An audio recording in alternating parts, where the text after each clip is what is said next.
Mafia সরকার প্রায় 15 বছরের তাদের তৈরি করা যে জঞ্জাল 3 মাসে দূর করা সম্ভব নয়।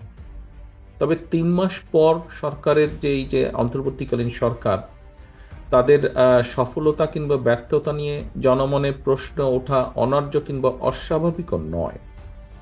অন্তর্বর্তীকালীন সরকারের আমরা আগেও বলেছি যে একটি বিষয় বোধহয় ওনাদেরকে মনে রাখা দরকার, যে জনগণের সকল দাবি হয়তো তাদের পক্ষে পূরণ সম্ভব নয়, কিন্তু সরকার পরিচালনায় যে অদক্ষতা পরিলক্ষিত হয়, যদি অদক্ষতা দেখতে পায় জনগণ, সেটাও কিন্তু জনগণ আবার সহজভাবে মেনে নেবে না।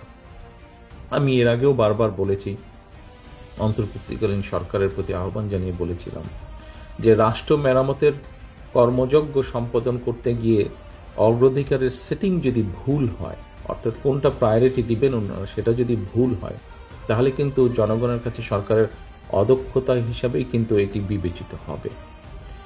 জুলাই আগস্টের যেই গণ অভ্যুত্থান, সেই গণ অভ্যুত্থানে আমরা দেখেছি বহু মানুষ, বহু ছাত্র, বহু বিভিন্ন শ্রেণী পেশার মানুষ, হাত পা কান চোখ বিভিন্ন অঙ্গহানি হয়েছে।